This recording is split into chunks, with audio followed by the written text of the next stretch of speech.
Hello, everyone. Welcome to a very special episode, another special episode of the Relationship Theory. My name is Zay. I wanted to talk about, well, you can see the title, but I wanted to talk about the hoe phase. And I actually wanted to bring my emotional perspective into this. And when I say emotional, if you've watched What is Energy, that episode, it's expression. So I want to talk about what the expression of the whole phase means, what it looks like. So let's jump right into it. So I don't think it needs an introduction. I think everyone is well aware of the phase. So here's my take. I think the whole phase is not a it's not a relinquishing of accountability. It's not an empowering movement to make. It's not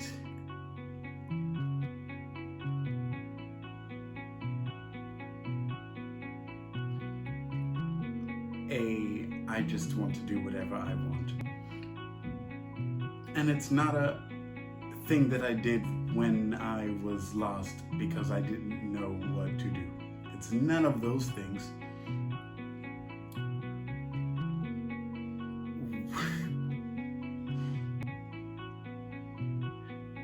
What I would say the whole phase is, when we're talking about energy, when we're talking about expression, it is a dissemination of one's own character to bond and ally themselves to whoever they find physically attractive.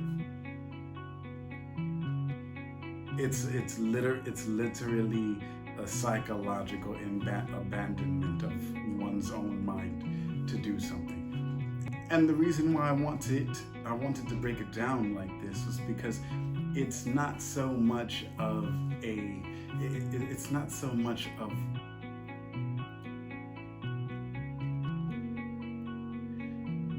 the sexual reckless abandon as it looks like, as much as it is an abandonment of the mind that is inside that body. That's what I want to focus on, right? And why do I say this? Because of the way that the dating world is affected by that kind of mentality. So we have the nice guy and the bad boy, and we only ever have those two paradigms when it comes to the dating world. But how come there isn't a middle ground? How come there isn't a third person that anyone wants to date? How come there isn't a fourth or a fifth or a sixth person? How come there isn't a specific type of man that one woman wants versus another? But I don't believe that it's limited to just two types of men, because there aren't just two types of men, unless you're talking about programming, where something, and I've taken a few classes in programming, both in web page programming and just multimedia in general, and it's either the code works or the code does not work. And there's always that talk about how the bad boy is the one that the woman goes after when she's younger, but then it's the nice guy she goes after when she's older. But that would be like saying that the programming works when she's younger, and then she goes with the programming that doesn't work when she gets older. Which, that if this was really programming, then it literally would not work. That code, when she tried to execute it, would never go through. So we're talking about the psychological abandonment of one's own mind. That's what we're here for, okay? This is why I did that episode. I believe it was the one just before this special episode, where it talks about the nice guy, where I plead that the person who thinks of themselves as nice to focus on themselves. And when I said focus on themselves, what I meant was to identify the things that you like and you don't like, and stick to those, and work on the things that you do like, and see if you can flesh it out even more and turn it into its own being, its own soul, its own spirit, and just magnify that. And the stuff that you don't want, magnify that stuff too, so that anytime you see it, you can acknowledge it faster and faster and faster. So that way you really focus on just the stuff that you want, and the stuff that you don't. You know how to just mix it. Now, the next key I wanted to touch on, as far as rejecting the idea that there's just the nice guy and the bad boy, is that this abandonment of one's own mind causes that split when it comes to the dating world. And guess what happens when you date people and you're not in your own mind, yet you want to bond with what is physically in front of you? You make the other person have to adapt both their personality and the personality that you would have had. You make them have to reconcile that unto themselves.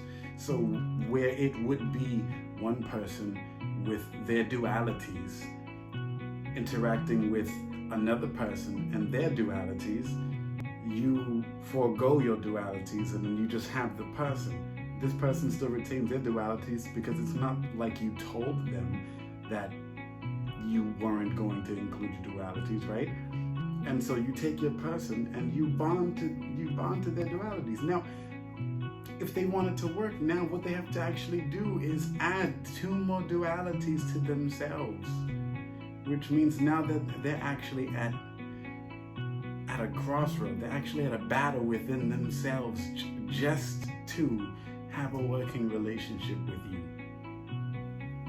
Just to have a working relationship with the person that they're talking to. But what's really happening is they're talking to themselves just to be with you. They're talking to themselves. That's what the whole phase does for romance, when one person has no clue that the other person doesn't really want to figure out the nice girl and the bad girl within themselves. You make the other person have to figure out the nice girl and the bad girl within you. And if you're dating a man, that man has to deal with his own nice guy and bad boy mentalities. And then include your nice girl and bad girl mentalities. Mix them with his nice guy, bad boy mentalities.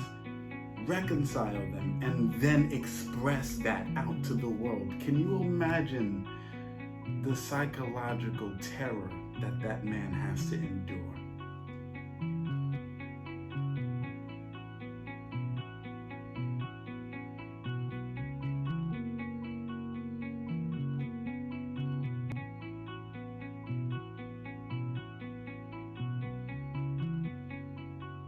It's impossible. It's impossible.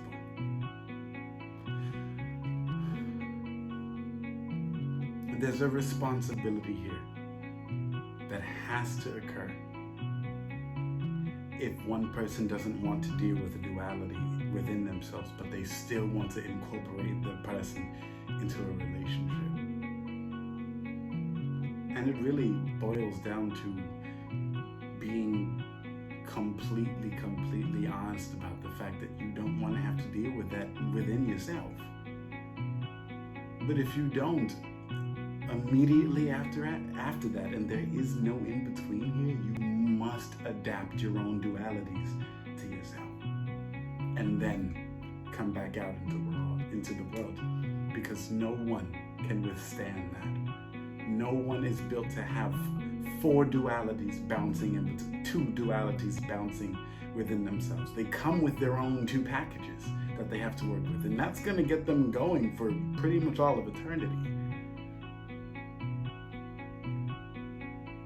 And it's not right. Because it does not work, it's not right to leave that responsibility up to anyone else that you're dating, ever. If If you're gonna leave the morals at the door, then you bring yourself more or less to that person, and then let everything play out the way it does. You literally have taken your own voice away for the sake of physical romance. Now I want you to imagine if a person leaves behind their own mind to bond it to other people, to bond it to whatever satisfies them in that immediate moment. What they're really doing is they're absorbing every single mentality of the people that they come across, in so much that they are literally becoming every single person that they interact with. You're never actually dealing with the woman herself. The woman is never actually able to see herself. So if a woman is ever talking even to another woman, she might be speaking through the lens of 30 men. Because she's mentally, psychologically aligned herself with that many, or 20, or 15, or 70. And that's an issue. Because if she ever wants her own mind back, what she actually has to do is to split every single one of those identities off of her until she can get back down to her very own body and soul. Isolate that and then express it. The whole phase isn't sexual. That's the point that I really want to get to here. The whole phase isn't sexual. It's mental. It's psychological. The whole phase is I'm going to adapt myself to every single person, man or woman, that I come across in order to feel the way that I want to feel. But once you establish that you want to just do whatever you want, but without considering what you like or don't like for the sake of what you're trying to have visually in front of you with no boundaries in between, you are never actually picking what you want, ever. You never are. There is no personal, physical, or mental, or emotional line drawn, set in the sand that would ever make one person happy about the decision that they made, about the person that they choose, about the interactions that they want to have. It just never happens.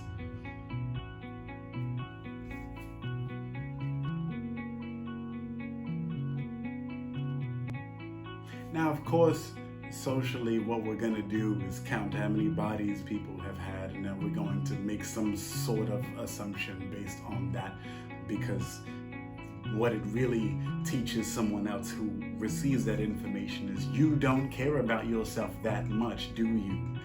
I understand. That's what's really going on. It's not sexual.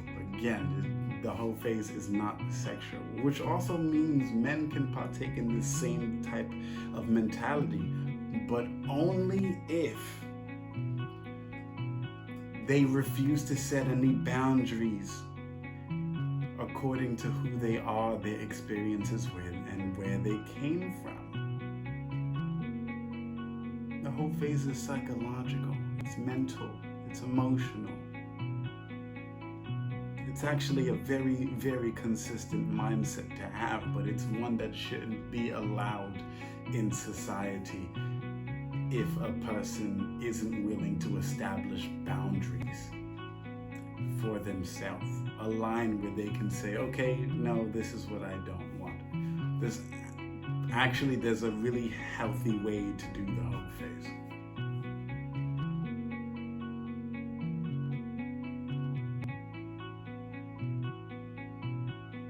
Because the whole phase isn't physical. That's going to be the episode. If you want a part 2, throw some likes in there, throw some comments in there, let me know, message me, email me at therelationshiptheory@gmail.com. I'll catch you guys later.